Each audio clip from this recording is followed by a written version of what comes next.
Assalamualaikum warahmatullahi wabarakatuh. Innal hamdalillah nahmaduhu wa nasta'inuhu wa nastaghfiruh wa na'udzu billahi min shururi anfusina wa sayyiati a'malina. May yahdihillahu fala mudilla lahu wa may yudlil fala hadiya lahu. Ashhadu an la ilaha illallah wahdahu la syarika lahu wa asyhadu anna Muhammadan abduhu wa rasuluhu la nabiyya ba'dih. Alhamdulillah, kita lanjutkan lagi pada kitab fikih mazhab Syafi'i dari kitab Fiqhul Manhaj ala Mazahib al-Imam Asy-Syafi'i. Kita masuk pada bab yang baru, bab salatul musafir. Salatul musafir, salat orang yang berpergian. Ini penting karena kita semua tentu melakukan berpergian, ya. Maka di dalam kitab-kitab fikih para ulama dibahas bagaimana kaifiat tentang salat atau perkara-perkara apa saja yang terjadi atau dibolehkan di dalam safar, ya. Pertama, sebagai muqaddimah, yaqulullahu ta'ala wa ma ja'ala 'alaikum fid dini min haraj.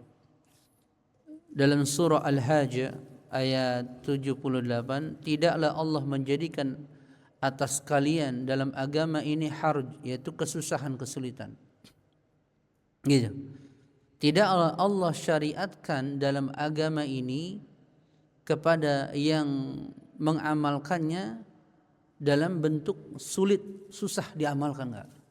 Jika ada satu hukum, ada satu syariat yang itu berat, susah, maka akan Allah mudahkan. Sederhananya misalnya seseorang yang tidak mampu salat berdiri, maka dia boleh salat duduk. Enggak bisa duduk, maka boleh tiduran. Enggak bisa tiduran, maka boleh dengan kedipan mata saja. Artinya setiap datang musyaqqah, datang kesulitan pada seorang muslim, maka Allah berikan solusinya. Allah berikan solusinya.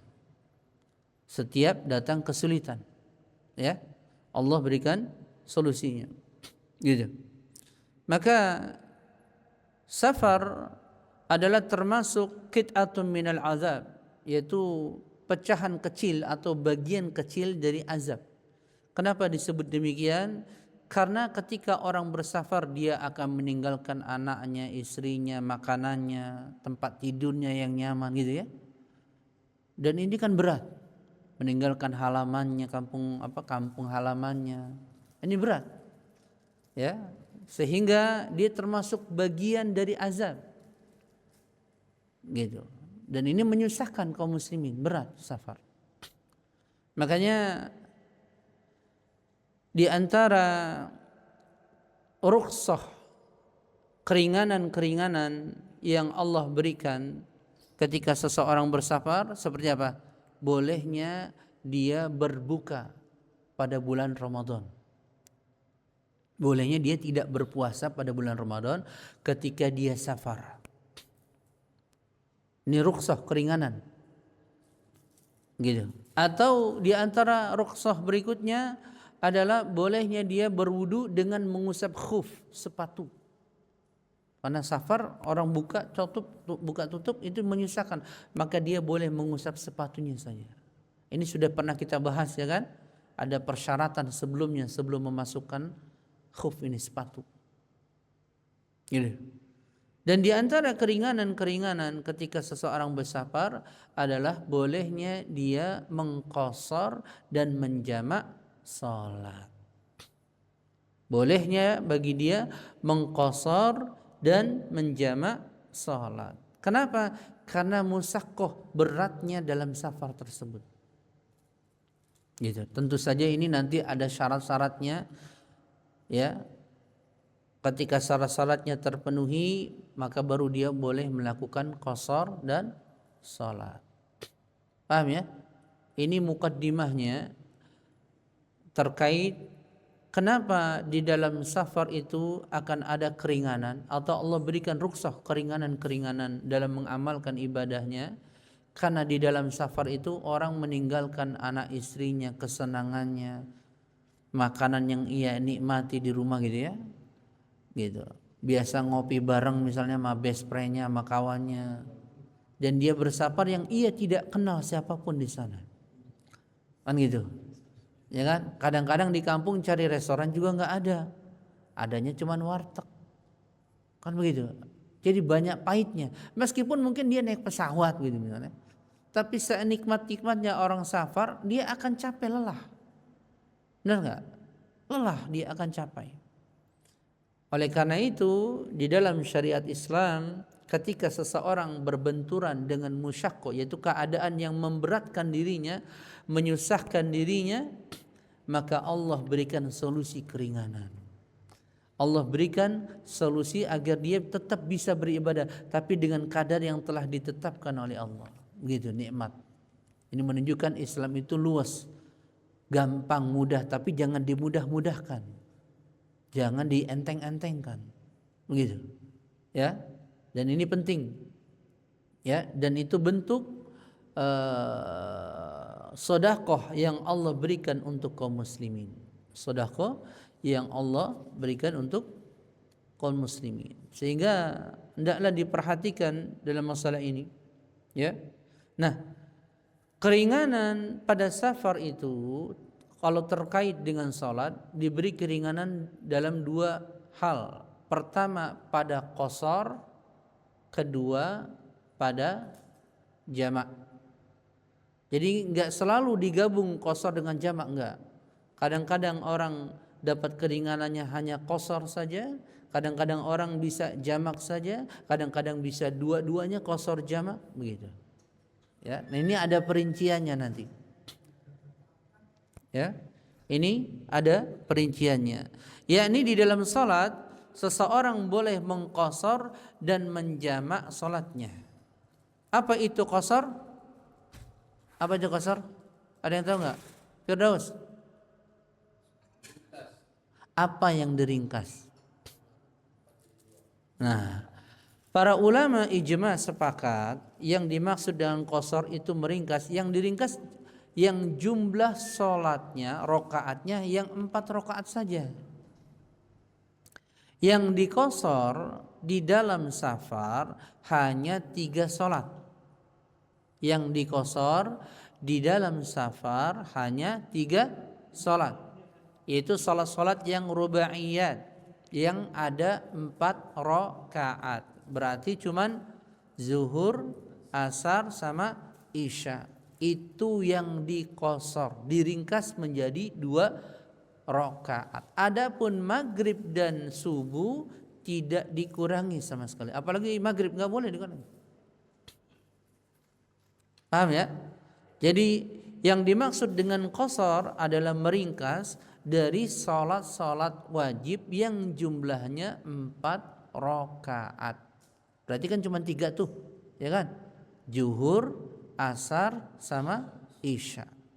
Adapun maghrib nggak bisa diqashar, tetap 3 rakaat. Subuh apalagi sudah 2, masa diqashar lagi? Habis sudah. Ya. Pengecualian kalau menurut mazhab Syafi'i ini dikecualikan yang tidak boleh diqashar dalam keadaan safar ada beberapa hal. Yang pertama, salat yang nazar. Misalnya seseorang dari rumah dia mau bernazar, nanti saya kalau ke Bandung mau sholat di masjid yang besar, saya nazarnya mau sholat zuhur di sana. Maka ketika itu tidak boleh dia qashar. Kalau dia niatkan sholat nazar, ya. Ya. Yang kedua yang juga dikecualikan dari qashar, sholat sunnah. Misalnya dia singgah di perjalanan zuhur, kan ada qobliyah zuhur 4 rakaat, ya kan? Maka dia tetap mengerjakannya 4 rakaat, nggak ada qasar di situ. Kalau dia ingin mengerjakannya. Kalau dalam sholat-sholat sunnah, Nabi ketika safar hanya mengerjakan cuman 2. Sholat sunnah qobliyah subuh sama sholat witir. Yang nggak pernah ditinggalkan. Sholat sunnah qobliyah subuh sama witir. Itu nggak pernah ditinggalkan. Mau keadaan safar apalagi mukim. Gitu. Tapi pada sholat sunnah tidak ada qasar. Meskipun jumlahnya banyak, misalnya sampai 4 rakaat atau 6 rakaat, nggak ada. Ini pengecualian. Yang ketiga yang juga dikecualikan adalah sholat qada. Ini pernah kita bahas. Apa sholat qada? Ada yang tahu nggak? Salat qada apa? Mengganti? Qada. Itu jamak. Apa qada? Mengerjakan salat di luar waktunya. Tuh, definisinya begitu aja tuh. Namanya qada, mengerjakan salat di luar waktunya. Contoh misalnya seseorang mau safar, jatuh waktu sholat zuhur, ketiduran dia. Bangun-bangun jam 2, dia sudah lupa nih. Maka dia berangkat safar, kan gitu, ya kan? Ingat-ingat waktu asar, pas asar, kan sudah lewat waktu zuhur. Maka nggak boleh dikosor sholatnya, karena ketika dia terkena beban syariat sholat zuhurnya, waktu dia masih mukim, belum safar. Paham gak nih? Maka ketika dia ingatnya dalam safar, maka dia tetap mengerjakan 4 rakaat. Ya? Ngerti ya?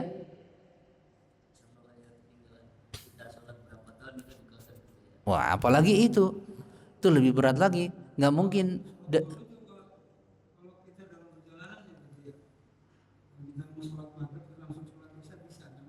Itu nanti pembahasannya jamak, Pak Do. Tunggu sabar. Ya, ini kita belum masuk pada syarat-syarat qasar sama jamak. Sabar, ya. Jadi pengecualian yang dikecualikan yang tidak boleh diqasar, pertama salat nazar. Jika dia menazarkan pada tempat-tempat tertentu dia mau salat, maka tetap sempurna salatnya 4 rakaat. Yang kedua, apa tadi? Salat sunnah. Salat sunnah itu tidak ada pengurangan. Yang ketiga tadi apa? Salat qada. Salat qada ini maksudnya apa? Jika dia terkena beban salat itu, misalnya salat zuhur pada waktu mukim, dan dia ingatnya ketika sedang safar, maka tidak boleh dikurangi, diqasar, tetap 4 rakaat. Demikian juga ketika orang safar tertidur, safar misalnya perjalanan, lupa sholat asar karena sibuk, ya kan? Sampai rumah pas, jadi lupanya ketika safar, sampai rumah ba'da isya misalnya, dia baru ingat, saya belum sholat asar, maka nggak boleh dia qadanya dengan 2 rakaat karena dia sudah mukim. Paham nih? Dia tetap 4 rakaat. Kecuali dia mau qasar lagi dalam safar yang lain baru boleh. Lupa misalnya bulan kemarin dia jalan-jalan lupa sholat zuhur, bulan depan dia mau jalan-jalan lagi, ingatnya pas bulan depan lagi safar, maka boleh dia diqasar karena dalam kondisi safar. Paham ya? Ngerti gak nih? Jadi 3 salat yang dikecualikan dari mengqasar salat, yakni nggak boleh qasar. Salat nazar, kemudian salat sunnah, kemudian salat qada. Ini perhatikan tadi qada perinciannya. Ya. Nah, kemudian terkait dengan qasar ini ada syarat-syarat yang sifatnya umum. Ya, ada syarat-syarat yang sifatnya umum yang harus dipenuhi, yakni seseorang dikatakan dia bersafar atau dikatakan dia dalam keadaan safar harus terpenuhi 3 perkara. Ini kalau menurut mazhabnya Syafi'i. Yang pertama adalah jarak safarnya ya melewati 80 atau 90 kilometer. Dan ini pendapatnya jumhur.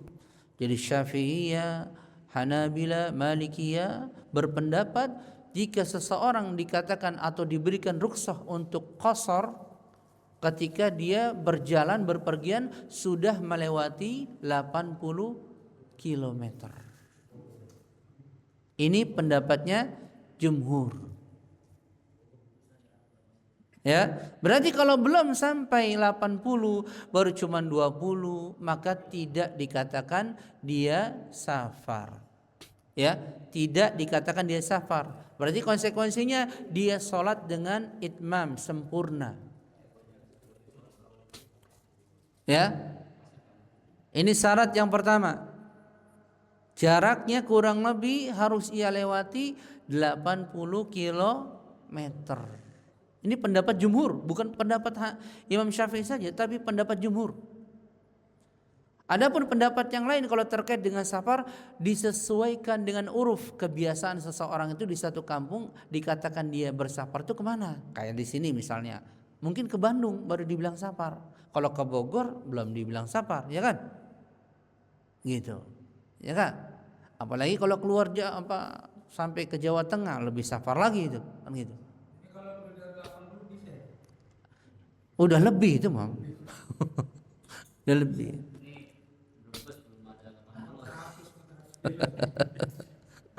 Ya. Jadi pendapat jumhur mempersyaratkan seseorang diberikan rukhsah kalau dia telah bersafar melewati 80 kilometer. Ini pendapatnya jumhur. Ya. Pendapat syarat yang kedua, safarnya memang dia niatkan untuk bersafar. Dia niat dari rumahnya memang niat untuk bersafar. Ngerti nggak maksudnya? Maksudnya seseorang ketika keluar dari rumahnya dia mau ke Bandung, dari awal dia berniat untuk bersafar. Maka ketika dia tidak berniat untuk bersafar, meskipun ke kutub tidak boleh qasar. Misalnya dia diajak sama kawannya, ayo jalan-jalan yuk, nggak dikasih tahu kemana, ikut aja, nggak tahu-taunya ke Bali misalnya kan, maka dia tetap sholat sempurna, nggak boleh dikosor, karena dia tidak berniat safar, orang nggak tahu. Seperti komandan jenderal bawaan tentara di bawah, kan, ikut saya jalan prajurit sudah lewat 80 km, ya kan, maka dia tetap sholat sempurna karena dia tidak niatkan untuk safar. Berarti niat itu dimulai dari rumah, bahwa dia niat untuk bersafar. Misalnya Pak Sunaryo ngajak saya, Ustaz, ikut saya Ustaz. Kemana Pak? Udah ikut aja. Nggak tahu-tahu jauh, misalnya ke Papua. Kan kita nggak tahu, ya kan? Kemana sih ini? Nggak sampai-sampai. Maka kita ketika terkena waktu sholat tetap sempurna. Iya, tetap sempurna 4 rakaat. Maka niat itu menjadi syarat untuk orang dikatakan terjatuh pada qasar, yaitu boleh melakukan qasar. Itu syarat yang kedua. Syarat yang ketiga, ini juga pendapatnya jumhur, safarnya dalam perkara-perkara taat dan mubah, tujuan safarnya. Ya, safarnya dalam perkara-perkara ketaatan seperti orang umroh, kan ketaatan kepada Allah, ya kan, haji, ya kan, atau dia silaturahim ke kerabatnya yang jauh, kan ini kebaikan, ya kan, atau dia misalnya ke Aceh, ke Sumatera mau memberikan bantuan, itu kan safar baik, menolong, kan gitu. Nah, atau safar yang mubah, itu larinya ke safar yang mubah, seperti dia ngajak anak istrinya jalan-jalan, ya, berlibur atau dia sendiri pergi berlibur, nggak apa-apa, itu perkara safar yang mubah, maka berlaku padanya qasar. Tidak boleh atau tidak berlaku padanya qasar kalau safar dia berniat untuk maksiat, ke Las Vegas main judi, atau cari misalnya pelacuran apa prostitusi gitu ya, di kota mana di negara mana gitu kan, maka nggak boleh, dia tetap sholat harus sempurna, nggak sah kosornya ya. Dia safar berniat misalnya untuk judi atau untuk main perempuan di negara lain gitu kan, untuk melakukan kemaksiatan misalnya mabuk-mabukan, maka safar yang seperti ini tidak diberikan rukhsah keringanan qasar, tetap dia salat sempurna. Jelas nggak nih Pak? Ini syarat-syarat terkait dengan qasar dan jamak. Bukan hanya qasar saja, ini syarat umum terkait dengan qasar dan jamak.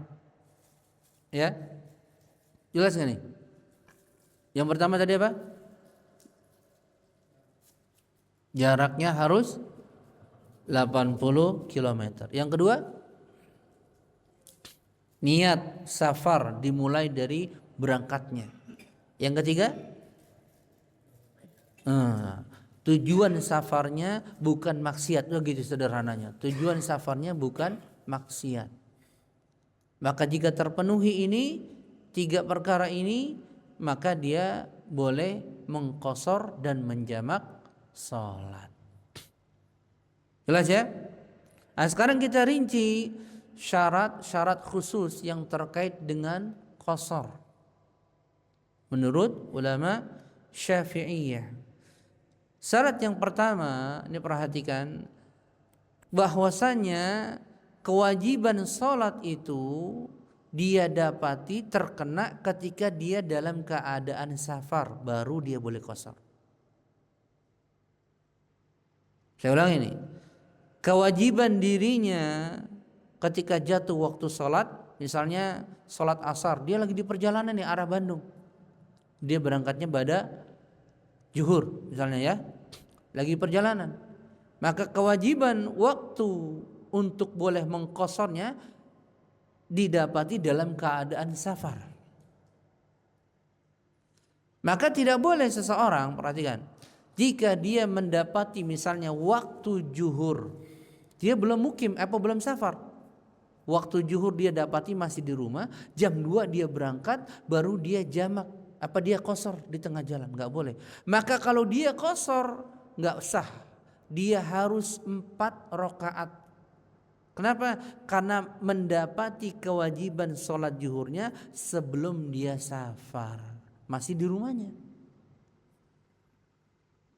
Penting nggak? Saya misalnya mau pergi ke Bandung, safar, masuk waktu zuhur, ya kan? Kan sudah kena nih kita kewajiban untuk sholat zuhur, ya kan? Kita belum berangkat nih, kita tunda berangkatnya, kita mau sholat di perjalanan saja misalnya. Tiba-tiba sholat di perjalanan kita jadi qasar, ini nggak boleh, karena terkena kewajiban sholatnya, sholat zuhurnya ya, pada waktu dia mukim. Yang boleh yang mana? Yang waktu asar, ketika sudah di perjalanan terkena waktu asar, maka itulah yang diqasar. Paham gak nih? Ya, maka kalau dia mau berangkat pada zuhur, ya pada zuhur, maka dia sholat zuhur dulu di rumah sempurna. Baru di perjalanan waktu asar masuk, dia tinggal sholat qasar 2 rakaat, begitu caranya. Kecuali dia berangkat sebelum zuhur, jam 10 berangkat misalnya ya kan, maka otomatis kan belum terkena kewajiban sholat zuhurnya di rumah, terkenanya di jalan ketika safar, maka ketika itu baru dia boleh qasar dan jamak. Ini syarat yang pertama, yakni hendaklah kewajiban yang dikenai kepadanya terkait dengan sholatnya pada waktu ia safar, dalam keadaan safar. Arti ya Pak ya? Konsekuensinya tadi, kalau dia berangkat sudah kena zuhur, dia belum sholat zuhur, dia sholatnya di perjalanan, dia boleh sholat perjalanan tapi 4 rakaat, begitu. Paham nggak? 4 rakaat. Kenapa? Karena terkena kewajibannya ketika dia masih mukim, belum bersafar. Paham ya? Jelas gak nih? Kemudian syarat berikutnya dari qasar adalah hendaklah di kota yang ia akan tuju dia berniat untuk mukim di bawah 4 hari. Misalnya ke Bandung, saya cuma 2 hari doang, maka boleh qasar. Tapi kalau lebih dari 4 hari, misalnya saya mau 5 hari, 6 hari, maka sejak awal dia sampai di Bandung, sholatnya harus sempurna, nggak boleh qasar.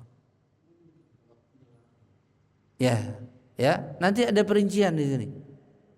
Ini poin yang pertama, syarat yang kedua. Ya, hendaklah seseorang ketika dia bersafar, perhatikan nih, dia berniat untuk jalan-jalan taruhlah ya, kali-kali kan 2 hari lah, kalau misalnya 2 hari 3 hari lah, kan nggak sampai 4 hari ya. Maka ketika dibawa 4 hari maka dia boleh qasar, dan itu beda dengan hari keberangkatan dengan hari pulang. Jadi dihitung 3 hari itu pas di tempat tujuannya, di tempat dia jalan-jalan. Ini kondisi yang pertama kalau dia mengetahui.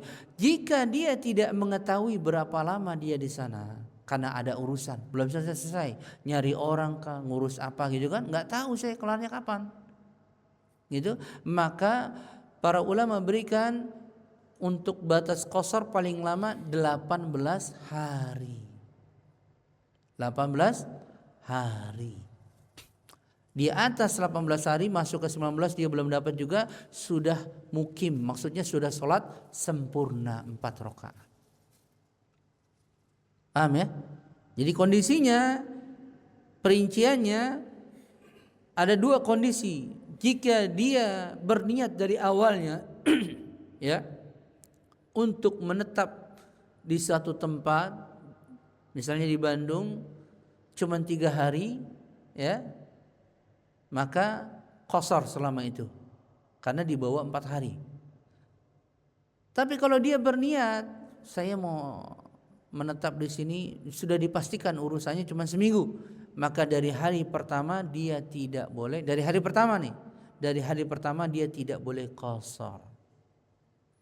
Kondisi yang kedua, jika dia tidak mengetahui, dia ada bisnis, banyak urusan sana sini gitu ya kan, bingung selesainya kapan juga nggak tahu.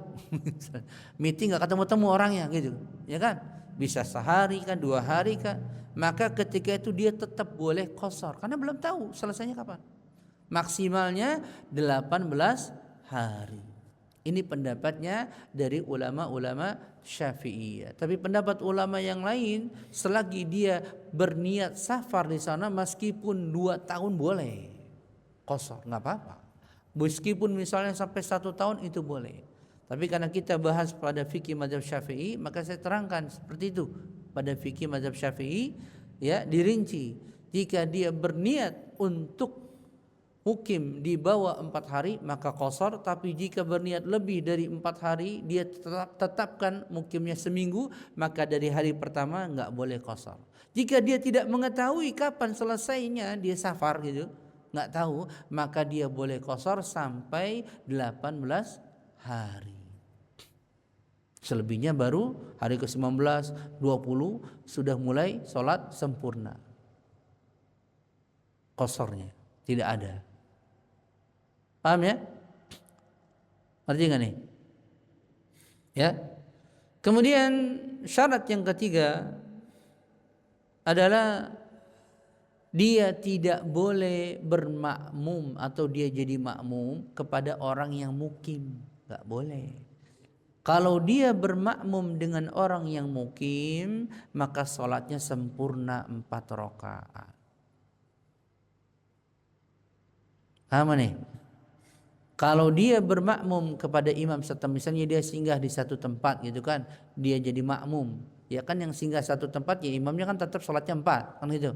Maka kita sempurnakan 4 rakaat. Ya ini dalam safar maksudnya. Cuman kita bermakmum kepada orang tempatan yang kita lewati singgah. Gitu ya. Misalnya di rest area. Kecuali sama-sama lagi safar ya enak kan gitu. Ya kan? Sama-sama lagi safar ya enak. Gitu. Tapi kalau kita bermakmum kepada orang yang mukim dan dia sholat 4 rakaat, misalnya kita tertinggal cuma dapat 1 rakaat, dia nggak boleh 1 lagi baru salam 2 doang, nggak boleh, harus 3 gitu. Karena dia bermakmum kepada imam yang mukim, imam orang tempatan di situ. Itu dipersyaratkan pada mazhab Syafi'i. Ya, saya ulangi ini. Jadi syarat yang ketiga adalah dia jika menjadi makmum di belakang imam yang mukim, maka tidak ada qasar baginya. Harus sempurna. Ya, harus sempurna. Bagaimana kalau kebalikannya, yang safar yang jadi imam? Ya kan? Yang mukim sama imam situ jadi makmum. Maka si imam ini yang safar dia tetap sholat 2 rakaat, sedangkan yang makmum sama imam tetap 4 rakaat. Gitu aturannya. Ya. Jelas ini? Kemudian yang terakhir di antara syaratnya, syarat-syarat qasar adalah ini juga pendapat jumhur, yakni hendaklah diberikan rukhsah keringanan untuk qasar setelah dia melewati bangunan kota. Biasanya kalau kita sudah lewati biasanya kan kalau satu kota selamat datang, selamat jalan kan gitu kan. Batasnya kan. Ya kan? Setelah itu biasanya ada sawah-sawah, ya kan? Baru nanti mungkin berapa kilo baru mulai ada kota lagi. Maka kalau dia sudah lewati batas kota, maka mulai diberikan rukhsah untuk qasar. Tapi kalau nggak lewat batas kota, nggak boleh ada rukhsah, nggak ada qasar, tetap salat sempurna. Jadi masalah di kita di Jakarta aja nyambung menyambung. Jakarta Bekasi kan kota semua nih, nggak ada jeda untuk sawah gitu kan, udah bangunan semua. Udah bangunan semua sampai ke Karawang kali ya. Mulai ada sawah di mana tuh? Karawang kan? Ya, baru mulai itu kelihatan. Tapi juga mungkin udah penuh lagi pembangunan. Maka pendapatnya Atha bin Abi Rabah, salah seorang tabi'in, jika dia keluar dari kampungnya, misalnya dari Jakarta Utara sudah keluar masuk ke Jakarta Selatan, situ sudah boleh dia melakukan qasar salatnya, begitu. Tapi ini pendapatnya jumhur, hendaklah dia harus melewati bangunan atau gerbang gitu kan, bangunan batas kota. Kalau sudah lewat, enaknya naik mobil, yang naik mobil lewatin tol, ya kan, mudah itu. Tapi kalau yang naik sepeda kan susah tuh, nggak lewat, semuanya pemukiman kiri kanan kan gitu. Itu bisa lewat nggak itu? Bisa nggak itu? Oh bisa ya. Takutnya motor saya mentok bisa. Ya, jelas ya? Paham ya? Ini terkait dengan qasar. Dan qasar itu hanya berlaku pada safar. Qasar itu hanya berlaku pada safar. Ini bukan Pak Safarudin ya.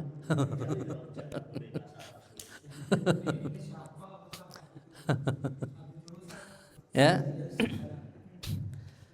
Konsekuensinya apa juga? Kalau orang di perjalanan misalnya mau pulang, sudah lewatin waktu sholat asar, maksudnya sudah lewat zuhur, terlewat nih, masuk asar sudah sampai rumah, maka dia sudah nggak boleh qasar, karena sudah sampai rumah. maka dia sholat sempurna 4 rakaat. Kali-kali bisa mungkin kalau dia terlewat zuhurnya nanti bahasanya jamak takhir, tapi tetap 4 rakaat. Atau sholatnya sholat qadha, terlewat karena di jalan susah untuk singgah, sholatnya qadha, tetap 4 rakaat. Begitu. Jelas ya? Jadi qasar itu hanya berlaku dalam keadaan safar. Nggak boleh orang qasar lagi mukim. Nggak kemana-mana, saya mau ringkas sholat. Nggak boleh. Nggak boleh. Ya. Saya itu kan memang sering pergian antara ke provinsi lain, Ya. kadang-kadang kan lama ini. Ya. Itu tiap hari perjalanan dari kota A ke kota B kita kosong, besok lagi lewati lagi, itu sampai beberapa hari masih bisa ya? Masih, kan tadi saya bilang qasar itu berlaku selagi dia dalam keadaan safar. Kecuali Pak Haji maksudnya memang tinggalnya di sono juga, berarti ada 2 tempat nih, nah, itu lain. Mukim di sono biasanya yang begitu biasanya ada istri 3, 4 gitu kan, biasanya begitu ya kan, istrinya 2 gitu atau 3.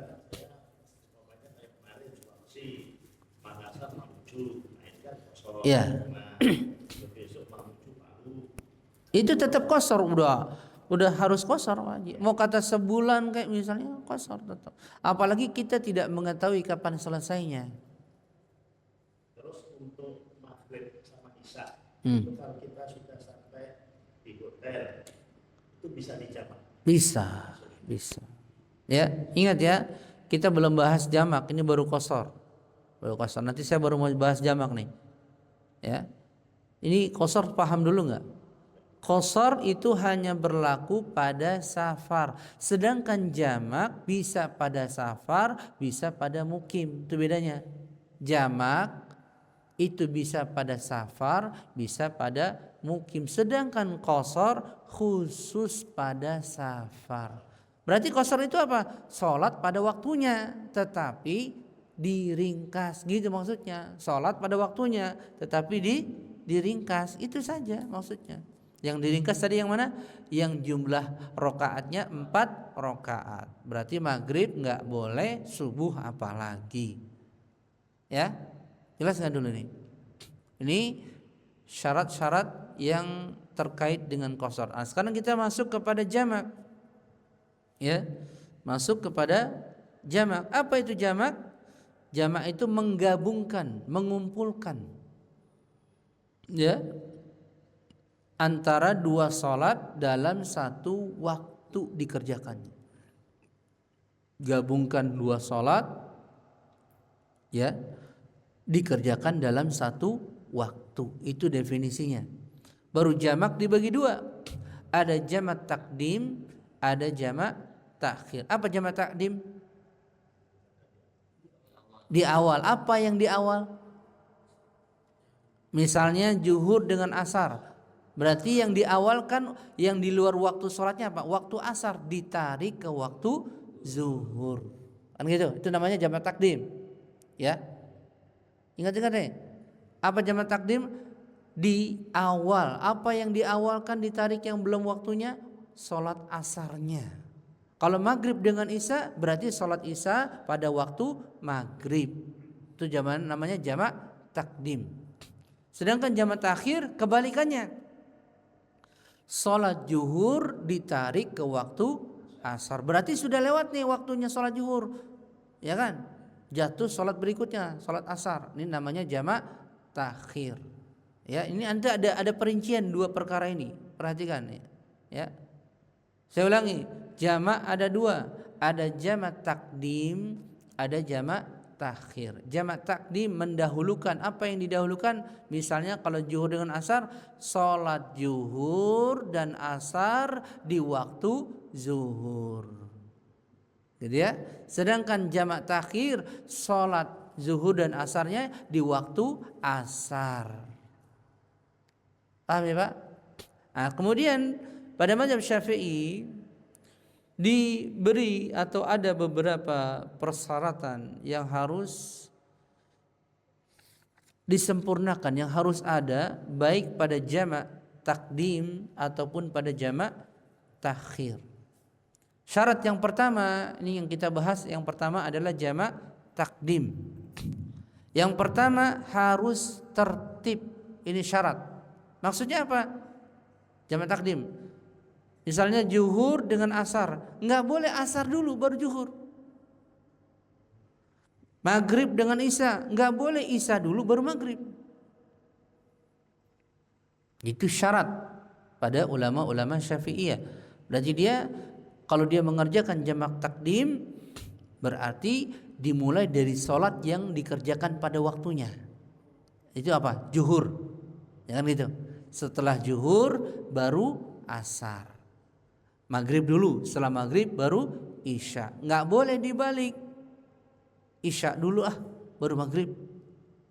Atau asar dulu baru zuhur, nggak boleh. Tidak sah jamaknya. Dia harus mengulang. Ini syarat yang pertama. Syarat yang kedua, pada jamak takdim dia berniat jamak sebelum salam pada sholat yang pertama. Paham gak nih? Dia berniat jamak takdim sebelum selesai dari salam sholat yang pertama. Jadi kalau orang sudah salam assalamualaikum warahmatullahi wabarakatuh, salat zuhur, baru kemudian 5 menit baru berniat saya jamak aja lah, nggak sah jamaknya. Jadi dipersyaratkan kalau pada ulama-ulama Syafi'iyah dia berniat sebelum selesai sholat yang pertama. Paham ya? Sebelum selesai sholat yang pertama. Karena kan ini 2 sholat nih, zuhur dan asar, maghrib dan isya. Sebelum selesai sholat yang pertama dia harus niatkan untuk jamak. Nggak bisa nggak niat, sudah selesai, habis ngopi, habis makan-makan, saya mau jamak aja sekalian, nggak sah. Jamaknya tidak dianggap karena dia belum masuk waktu sholatnya. Kan belum masuk waktu sholatnya, gitu, ya kan? Kecuali dia niatkan dari mulai dia sholat yang pertama, baru dia bisa mengikutkan sholat yang terakhir ini, sholat yang keduanya. Paham gak nih? Jadi disyaratkan bagi seseorang kalau dia mau menjamak, dia niatkan untuk jamak takdim sebelum selesai pada salam sholat yang pertama. Jadi sebelum salam dia sudah berniat untuk jamak takdim. Berarti kan dia sholat zuhur dulu nih, sudah rakaat keempat misalnya dia mau salam, maka dia niatin saya mau sekalian jamak nih sama asar gitu, maka sah. Tapi ketika sudah salam assalamualaikum warahmatullahi, assalamualaikum warahmatullahi, baru dia mikir-mikir kayaknya sekalian aja lah dijamak, ini nggak sah. Ya, nggak boleh dadakan gitu. Itu syarat yang keberapa tuh? Kedua ya. Ya, syarat yang kedua. Syarat yang ketiga adalah muwalat. Muwalat maknanya berkesinambungan, terus menerus. Jadi antara sholat yang pertama dengan sholat yang kedua nggak boleh ada jeda terlalu lama. Nggak boleh. Habis sholat yang pertama, aku mau tidur dulu lah. Mau ngopi dulu, mau makan dulu sampai 1 jam, baru lanjutin lagi sholat yang kedua. Tidak sah jamak takdimnya. Maksudnya muwalat itu begitu, berkesinambungan. Kalau jedanya cuma dia kencing, wudu masih boleh. Tapi kalau makan dulu di restoran, ya tidur dulu apalagi sampai 1 jam, 2 jam, meskipun waktunya belum habis gitu, maka tidak sah. Harus muwalat, berkesinambungan. Paham gak nih? Biasanya kalau di atas setengah jam itu sudah dikatakan tidak boleh. Paling lama-lama orang itu ada jeda taruhlah 10 atau 15 menit. Itu juga udah lama. Ya, 10 atau 15 menit. Ya, iya zikir pasti bisa gitu ya. Tapi jangan terlalu lama karena kan kita lagi safar. Ya kan? Kita kan lagi safar. Gitu. Jelas nggak nih? Jadi 3 syarat pada jamak takdim. Yang pertama adalah apa? Hah? Yang pertama apa tadi? Tertib berurutan. Makna tertib itu berurutan. Sholat sesuai dengan waktunya. Berarti kan kalau jamak takdim zuhur dulu baru asar. Nggak boleh asar dulu baru zuhur, gitu. Tertib. Yang kedua berniat, ya kan? Sebelum selesai dari sholat yang pertama. Berniat apaan sini? Berniat jamak takdim. Yang ketiga muwalat, berkesinambungan, yaitu dia kerjakannya nggak ada jeda terlalu lama, gitu.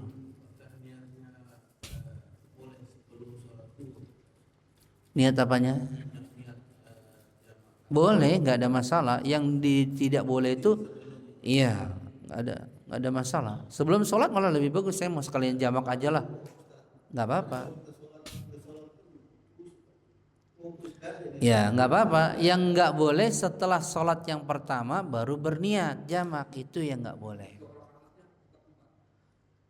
Kalau jamak niat, kita rinci nih ya. Kalau dalam keadaan safar maka bisa qasar sama jamak, ya kan? Berarti dua-dua, kan dua rakaat salam, dua rakaat salam. Sederhananya kalau prakteknya pada fikih mazhab Syafi'i, misalnya kita menggabung dua salat, zuhur dan asar. Berarti kan qasar sama jamak, jamak takdim misalnya.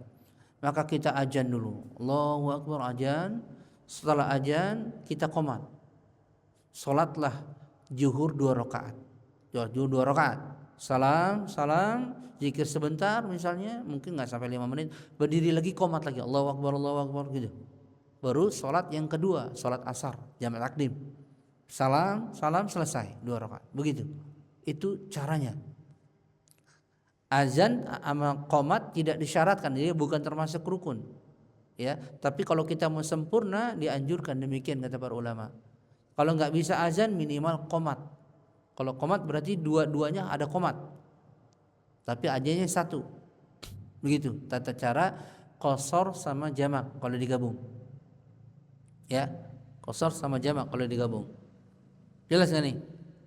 Ini jamak takdim.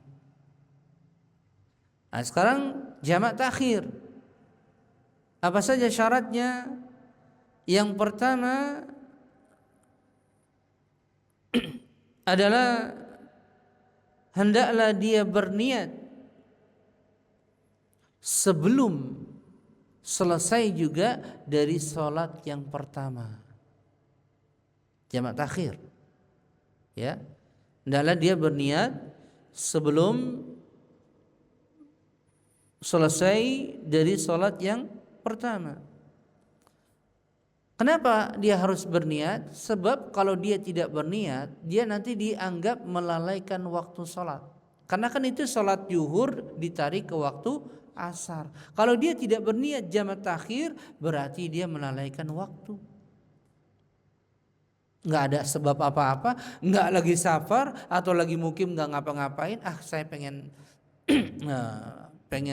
jamak takhir, ini nggak sah kalau seperti ini, ya. Tapi kalau dia berniat dari waktu, misalnya sholat zuhur nih, belum habis sholat zuhur, ya kan, jam 2, saya mau jamak takhir aja lah, nah gitu. Berarti kan sholat zuhur ditarik ke asar. Tapi ada ilahnya, ditarik kenapa? Karena ada musyaqqah, karena dia sakit atau dia lagi safar, begitu. Boleh kalau seperti itu. Berarti disyaratkan jika seseorang mau mengerjakan jamak takhir, ingat ya, ini bukan qasar, jamak menggabung dua salat, ya. Salat yang pertama dia sudah berniat untuk menjamak takhir. Jangan sudah lewat waktu salat, misalnya sudah waktu asar, belum salat zuhur, baru ngomong jamak takhir aja lah. Ini nggak boleh, jatuhnya kepada qada, bukan jamak. Dia salat qada karena sudah di luar waktunya. Paham kan ya? Jika dia tidak berniat awalnya sampai lewat waktu zuhur, masuk waktu asar, maka itu jatuhnya sholat qadha, nggak bisa dijamak. Ya, sholat sendiri-sendiri berarti. Tapi kalau dia berniatnya ketika masih ada waktu zuhur, misalnya jam 2, setengah 3, maka sah pada ketika masuk waktu sholat asar dia jamak takhir sah. Tapi ini dengan syarat tadi dalam keadaan safar atau dalam keadaan musyaqqah berat, menyusahkan dia. Tapi kalau nggak ada alasan apa-apa ya nggak sah. Ya, karena kalau jamak itu bisa dalam safar, bisa juga mukim. Misalnya seseorang disibukkan dengan urusan pernikahan, sibuk sana kemari sampai dia lupa, akhirnya dia jamak sholat. Enggak apa-apa, karena musyaqqah berat, capek. Orang lagi sakit, dia nggak safar, ya kan? Sakit dia. Kalau wudhu setiap waktu sholat, dia akan capek berat, maka dia boleh menjamak tapi nggak boleh qashar. Begitu, ya. Orang mukim banyak. Gitu. Bahkan nanti kita bahas orang yang hujan di dalam masjid, hujan besar, dia boleh jamak. Gitu loh. Ya, jelas gak nih? Ini kita masih bahas syarat-syarat jamak takhir. Tadi yang pertama, hendaklah dia berniat sebelum waktu sholat habis. Waktu sholat yang pertama habis, harus dia berniat untuk jamak takhir. Kalau sudah lewat, dia baru berniat, disebut dengan qadha, salat di luar waktunya. Gitu. Ya. Itu syarat yang pertama. Syarat yang kedua, dia mengerjakannya dalam keadaan safar. Yaitu jamak takhir, misalnya dia salat asar, zuhur dengan asar, dia mengerjakannya dalam keadaan safar. Ini kalau jamak takhir, beda dengan jamak takdim. Ya. Jamak takhir, dia boleh melakukan jamak takhir jika salat yang kedua, salat yang pertama sama salat yang kedua, salat yang kedua masih dalam keadaan safar. Tapi kalau sudah masuk, misalnya dia salat yang pertama masih safar, pas salat yang kedua dia mau tegakkan sudah masuk depan rumahnya, maka dia tidak boleh lagi jamak, dia salat sempurna 4 rakaat. Karena berlakunya jamak takhir dalam keadaan safar, beda dengan jamak takdim, nanti kita bahas. Ya. Paham nih?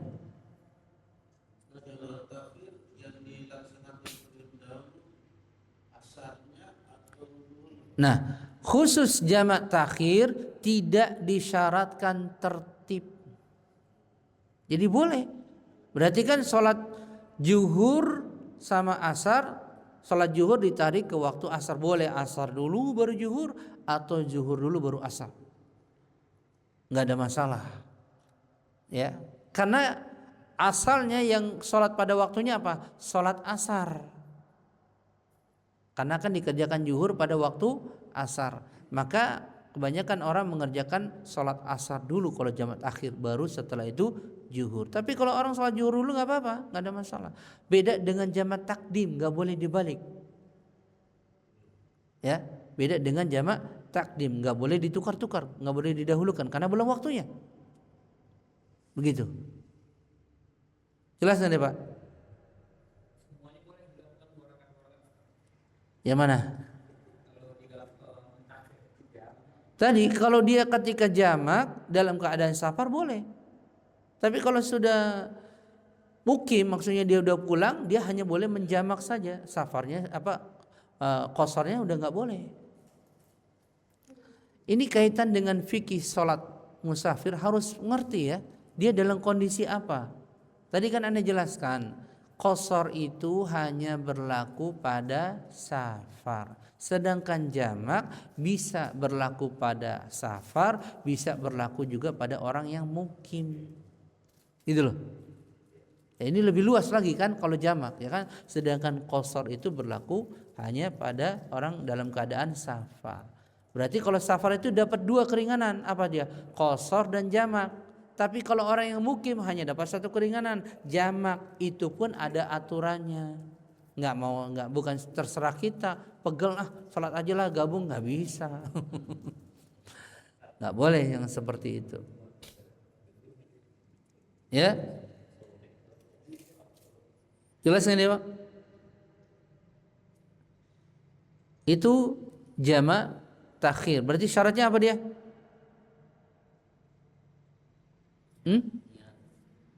Berniat pada sholat yang pertama. Nggak boleh habis sholat yang pertama baru dia berniat.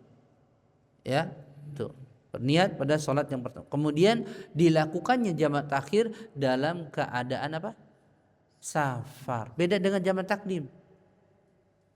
Ya, dilakukannya jamak takhir dalam keadaan safar. Maksudnya apa? Dua sholat ini dia kerjakan dalam keadaan safar. Seseorang misalnya arah pulang, dia masuk tol nggak bisa singgah kan, lewatin waktu zuhur, ya kan? Singgah-singgahnya mungkin di rest area waktu asar kan gitu. Maka sebelum lewat waktu zuhur dia sudah berniat jamak takhir. Begitu caranya. Ya, ketika singgah, ketika masuk waktu asar dia tinggal cari rest area.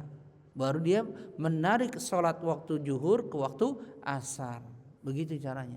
Tapi itu dalam keadaan safar. Jangan sudah sampai kotanya dia baru jamak takhir. Paham nggak? Zuhur dulu lewat asar udah depan rumahnya misalnya ini nggak boleh. Maka dia larinya kepada sholat qadha, zuhurnya terlewat. Jadi 4 rakaat tadi itu, paham ya? Jadi 4 rakaat. Sholat qadha kan 4 rakaat tadi saya jelaskan. Tidak bisa dijamak karena sudah tiba di depan rumahnya. Begitu. Ya, jelas gak nih? Kemudian yang terakhir adalah menjamak 2 sholat ketika hujan. Ini dalam keadaan orang mukim. Hujan yang seperti apa yang boleh dijamak? Hujan yang sangat musaqqah, berat. Bukan hujan rintik-rintik. Ya, mungkin disertai dengan guntur, petir yang kuat, gitu ya, kencang, angin kencang. Maka dianjurkan dia menjamak sholat. Tapi kalau pada mazhab Syafi'i hanya boleh 1 jamak, jamak takdim. Nggak boleh jamak takhir. Nggak boleh orang misalnya pada waktu zuhur hujan, saya mah jamak takhir aja lah, hujannya lama. Dia nggak tahu, taunya giliran 1 jam berhenti hujannya. Kan sudah nggak ada ilahnya lagi untuk jamak. Makanya dia hanya berlaku pada jamak takdim. Ketika hujan, ya, ketika hujan dia sholat misalnya, sholat zuhur nih, turun hujan besar kuat, maka sebelum selesai sholat yang pertama dia berniat menjamak sholatnya, menggabung. Berarti ini kan jamak takdim tadi persyaratannya ya, ditarik ke waktu zuhur sholat asarnya. Tapi itu tadi jika ada musaqqah, yaitu menyusahkan yang benar-benar nampak. Begitu. Menyusahkan yang benar-benar nampak. Ada angin topan kah, atau ada hujan yang besar kah, gitu ya. Iya, badai lah misalnya. Tapi kalau cuma rintik-rintik doang, ini nggak boleh jamak. Salat tepat pada waktunya. Salat tepat pada waktunya. Gitu. Ya. Jelas nggak ini? Ya, dan kalau dia pulang ke rumah, jauh rumahnya, kalau sebelah rumah ya nggak boleh juga. Hujan biar gede-gede tinggal pakai payung misalnya, sebelah nyebrang sudah jadi rumahnya, maka nggak boleh jamak takdim. Ini yang jauh rumahnya misalnya mungkin kayak di JGC kan rumah jauh-jauh dari masjid tuh, ya kan? Kalau jalan kaki nggak sulit kan gitu, pakai motor aja susah ya kan? Kalau di sini kan tinggal nyebrang saja, kiri kanan udah rumah, karena gang, di gang kecil mudah. Gitu. Maka kalau rumahnya dekat juga nggak boleh jamak, nggak boleh jamak, ya. Yakni kalau dia nampak kesusahannya, kesulitannya, hujannya besar dan rumahnya jauh, baru dia boleh menjamak dengan jamak takdim, ya, begitu. Itu pun kalau hujannya terus menerus, misalnya gitu ya, gitu, ya. Wallahu taala a'lam. Ada pertanyaan?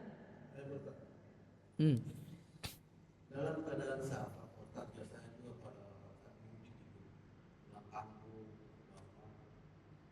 bolehkah kita tidak qada atau jamak sholat? Artinya tidak dalam keadaan kesulitan. Iya. Ini yang saya lupa bahas tadi. Yang pertama, apa hukum qasar dan jamak? Hukumnya sunnah, jaiz, boleh. Berarti kalau orang safar, bolehkah dia menegakkan sholat dengan sempurna? Boleh, nggak ada masalah. Nggak ada masalah. Sama seperti orang berpuasa bulan Ramadan dalam keadaan safar, diberi pilihan. Kalau dia kuat, silahkan puasa. Kalau nggak kuat, batalkan puasa. Kan begitu? Tidak berdosa baginya karena dalam keadaan safar. Berarti jamak dan qasar, terutama qasar, ini rukhsah, keringanan, jaiz, boleh orang meringkas sholatnya. Kalau hukumnya boleh, berarti diberi pilihan. Ya boleh juga dia mau sholat 4 rakaat, silakan, gak ada masalah. Tapi kata para ulama, hendaklah seseorang ketika Allah berikan sedekah keringanan, ambil keringanannya, begitu. Tetapi ketika orang mau menegakkan sempurna 4 rakaat, dosakah dia? Tidak berdosa, nggak dosa, nggak ada masalah. Iya, nggak ada masalah. Karena ini terkait dengan hukumnya, terkait dengan safar. Karena kan kondisi orang beda-beda ya. Kita harus tahu, saya pengen sholat di masjid. Tadi kalau dia jadi makmum di belakang imam yang mukim, ya otomatis kan harus 4 rakaat, ya kan? Benar nggak? Kan begitu. Kecuali dia jadi imam, yang lain. Tapi kalau dia jadi imam, dia pengen 4 rakaat, sah? Sah, nggak ada masalah.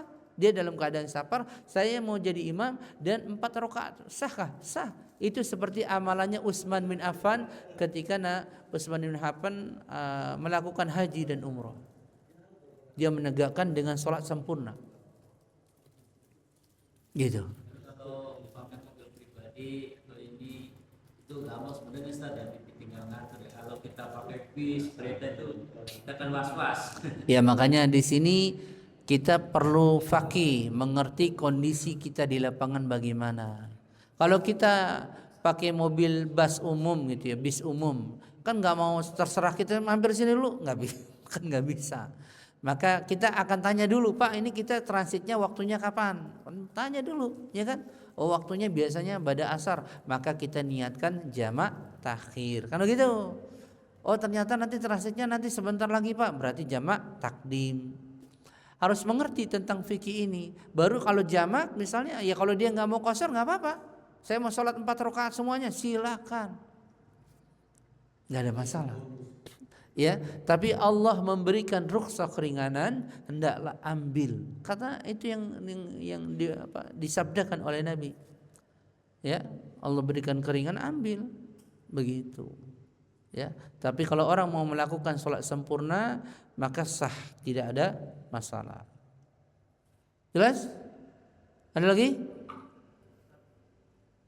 Misalnya kita mau safar, kalau tujuannya ke Bandung, di waktu zuhur udah masuk. Jadi kan kita sholat sempurna zuhur 4 rakaat. Tadi dulu, antum mau safar apa sudah safar? Mau safar. Oh, berarti masih di rumah. Masuk waktu zuhur. Kita sholat sempurna. Iya. Kita udah tahu nih, mungkin di jalan macet mungkin nyampe maghrib, boleh nggak kita ngetakdim sholat asar ke sholat zuhur menjadi 2 rakaat? Mentak. Jamak. Maksudnya gimana nih? Salat asar ke salat zuhur. Ya, salat asar ke salat zuhur. Kalau antum meyakini adanya musaqqah di perjalanan macet, boleh, tapi bukan di qasar 4 rakaat semua karena masih dikerjakan di rumah. Ya, namanya jamak takhir. Ya, boleh, tapi tidak qasar karena masih di rumah. Jadi 4 rakaat dulu zuhur, ya, baru 4 rakaat dulu, baru setelahnya 4 rakaat asar.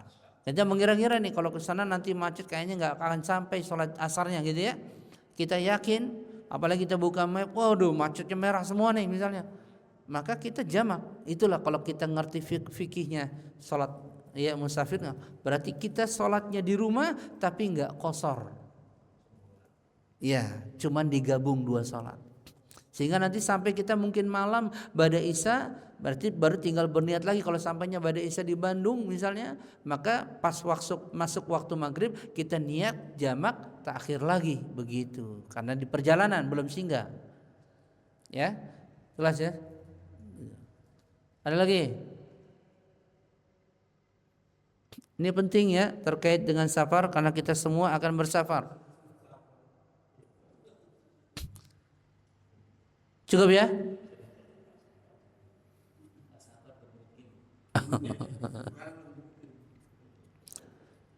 Mudah-mudahan apa yang saya sampaikan ini bisa bermanfaat lah, ya. Dan ini hendaklah seseorang faqih terhadap agamanya, dia mengerti. Karena kita orang Muslim ada kewajiban yang Allah bebankan kepada kita. Beda kalau orang kafir ya, orang-orang ya non Muslim lah ya, terserah dia mau ngapain. Tapi kita punya kewajiban, kita dibebankan oleh Allah.